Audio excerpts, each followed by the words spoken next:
Hello. Coastal regulation zone CRZ അന്തിമ മാപ്പ് വൈകാതെ പുറത്തിറങ്ങും എന്ന പ്രതീക്ഷയിലാണ് കേരളം. അതിന് നടപടികൾ പുരോഗമിച്ചു വരികയാണ്. അതിനിടയിൽ 2024 മാർച്ച് 4 കേരള ഹൈക്കോടതിയിൽ നിന്ന് ഇത് സംബന്ധിച്ച ഒരു ബാച്ച് കേസുകളിൽ വിധി വരികയുണ്ടായി.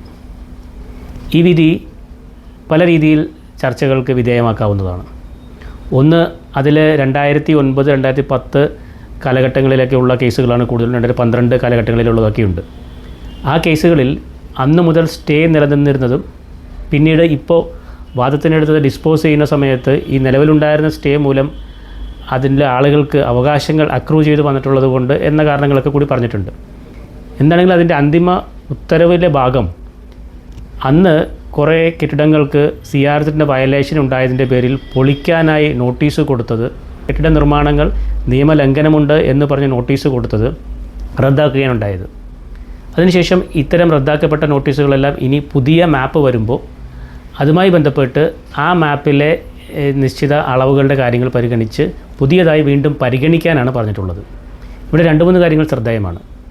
ഒന്ന്, 1991 വിജ്ഞാപന പ്രകാരം 96 പുറത്തിറക്കിയെന്ന് പറയുന്ന CZMP coastal zone management plan, ആ പ്ലാൻ അത് ഡിഫക്റ്റീവായ പ്ലാനായിരുന്നു എന്നത് വീണ്ടും ഇവിടെ പറയുകയാണ്.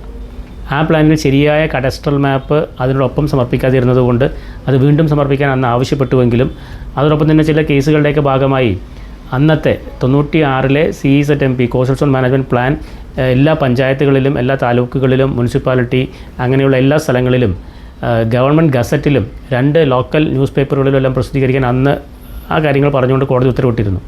പക്ഷേ ആ ഉത്തരവ് നടപ്പിലാക്കാത്തത് കൊണ്ട് അതിപ്പോഴും ഡിഫക്റ്റീവ് എന്നുള്ള രീതിയിലാണ് പറഞ്ഞിരിക്കുന്നത്. മറ്റൊരു പ്രധാനപ്പെട്ട വിഷയം, ആ ജഡ്ജ്മെൻറ്റിൽ മറ്റു ചില ജഡ്ജ്മെൻറ്റുകളുടെ കാര്യങ്ങൾ വീണ്ടും ക്രോഡീകരിച്ച് ചർച്ചയ്ക്ക് വന്നിട്ടുള്ളത് ഈ കേരളത്തിലെ CRZ 3 ഉൾപ്പെട്ടിരുന്ന പ്രദേശങ്ങളൊക്കെ 2 ഉൾപ്പെട്ടേണ്ടതായിരുന്നു എന്ന് അന്നത്തെ ഒരു കമ്മിറ്റിയുടെ കാര്യങ്ങളൊക്കെ ചൂണ്ടിക്കാണിച്ചുകൊണ്ട് പറയുന്നുണ്ട്. കേരളത്തിൽ റൂറൽ അർബൻ ഡിവിഷൻ ഇല്ല എന്ന് വരെ ആ റിപ്പോർട്ടിലുണ്ടായിരുന്ന കാര്യങ്ങളൊക്കെ പറയുന്നു. അത് ഈ വോറ കമ്മിറ്റിയുടെ കാര്യങ്ങൾ പറയുന്നുണ്ട്, പ്രൊഫസർ ബാലകൃഷ്ണൻ കമ്മിറ്റിയുടെ കാര്യങ്ങൾ പറയുന്നുണ്ട്, പിന്നീട് വന്നിട്ടുള്ള MS സ്വാമിനാഥൻ, അങ്ങനെ എല്ലാ കാര്യങ്ങളും പറഞ്ഞതിന് ശേഷമാണ് ഇത്തരത്തിൽ പൊളിക്കാൻ ഉത്തരവിട്ട നോട്ടീസുകളെല്ലാം റദ്ദാക്കിയതായിട്ടും ഇനി അത് റീകൺസിഡർ ചെയ്യാൻ വേണ്ടി പറയുകയാണെങ്കിൽ തന്നെ പുതിയ പ്ലാനിൻ്റെ നടപടികൾ അന്തിമഘട്ടത്തിലായി നിൽക്കുന്നത് കൊണ്ട് ആ പുതിയ പ്ലാൻ പ്രകാരമുള്ള നടപടികളിൽ തീരുമാനമെടുക്കാനാണ്, അത് വരുന്നത് വരെയും ഉള്ള ആ വരുന്ന സമയത്ത് തീരുമാനമെടുക്കാനാണ് ഈ ഉത്തരവിലെല്ലാം പറഞ്ഞിട്ടുള്ളത്. ഒപ്പം മറ്റൊരു കാര്യം കൂടി അവിടെ കോടതിയുടെ രേഖകളിൽ വന്നിട്ടുള്ളത്, ചില നോട്ടീസുകളെല്ലാം പൊളിക്കാൻ ഉത്തരവിട്ട ചില നോട്ടീസുകളെല്ലാം മെമ്പർ സെക്രട്ടറിയുടെ പേരിൽ മാത്രം വന്നിട്ടുള്ളതാണ്. ഈ KCZM എന്ന് പറയുന്നത് 98 രൂപീകരിക്കപ്പെട്ടൊരു കമ്മിറ്റിയാണ്. ആ കമ്മിറ്റിയിൽ മറ്റ് അംഗങ്ങളുമുണ്ട്. അപ്പോൾ അംഗങ്ങൾ എല്ലാവരുടെയും കൂടി അല്ലാതെ മെമ്പർ സെക്രട്ടറിയുടെ മാത്രം പേരിലോ അല്ലെങ്കിൽ ചെയർമാൻ്റെ മാത്രം പേരിലോ ഒക്കെ അത്തരത്തിലൊരു നടപടി എടുക്കുന്നതും അവിടെ ചോദ്യം ചെയ്തിട്ടുണ്ട്. ഇങ്ങനെയുള്ള നിരവധി വിഷയങ്ങളുടെ അടിസ്ഥാനത്തിലാണ്. മാത്രമല്ല മറ്റു ചില സ്ഥാപനങ്ങൾക്ക്, മറ്റു ചില കെട്ടിടങ്ങൾക്ക് അനുവാദം കൊടുത്തതുമായ കാര്യങ്ങൾ സൂചിപ്പിക്കുന്നുണ്ട്. അപ്പോൾ 91 പുറത്തിറങ്ങിയ വിജ്ഞാപനത്തെ തുടർന്ന് 96 വന്ന പ്ലാനിൻ്റെ ആ പ്ലാൻ ഡിഫക്റ്റീവായിരുന്ന കാര്യവും പിന്നീട് അത് ഇടയ്ക്ക് 99 കാലഘട്ടങ്ങളിൽ അംഗീകരിച്ച കാര്യങ്ങളൊക്കെ പറയുന്നു.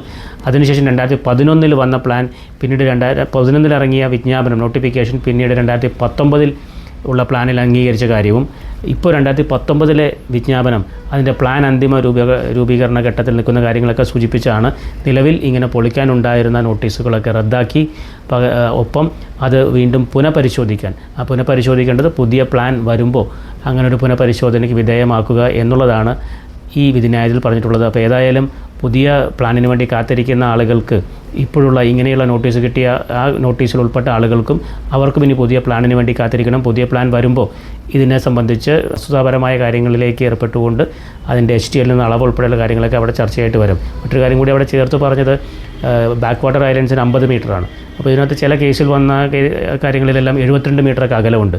പക്ഷേ അന്ന് പ്ലാൻ വന്നില്ല, അല്ലെങ്കിൽ 91 വിജ്ഞാപനത്തിൻ്റെ പ്ലാൻ ഉണ്ടാകേണ്ടതായിരുന്നു എന്നൊക്കെ പറഞ്ഞാണ് ആ സമയത്ത് പൊളിക്കൽ നോട്ടീസുകളൊക്കെ വന്നത്. ഏതാണെങ്കിലും ആ നോട്ടീസുകൾ ഈ ഒരു വിധിയുടെ അടിസ്ഥാനത്തിൽ അതിൽ സൂചിപ്പിച്ചിരിക്കുന്ന നോട്ടീസുകളെല്ലാം തുടർ നടപടികൾ ഉണ്ടാവില്ല. പകരം ഇനി അത് പുനഃപരിശോധിക്കണം. ആ പുനഃപരിശോധനയ്ക്ക് വേണ്ടി കൂടി പുതിയ CZMP ഇറങ്ങുന്നതിന് വേണ്ടി ആ ആളുകളും കൂടി കാത്തിരിക്കുന്ന ഒരവസ്ഥയാണ് ഇപ്പോൾ നിലവിലുള്ളത്. Thank you.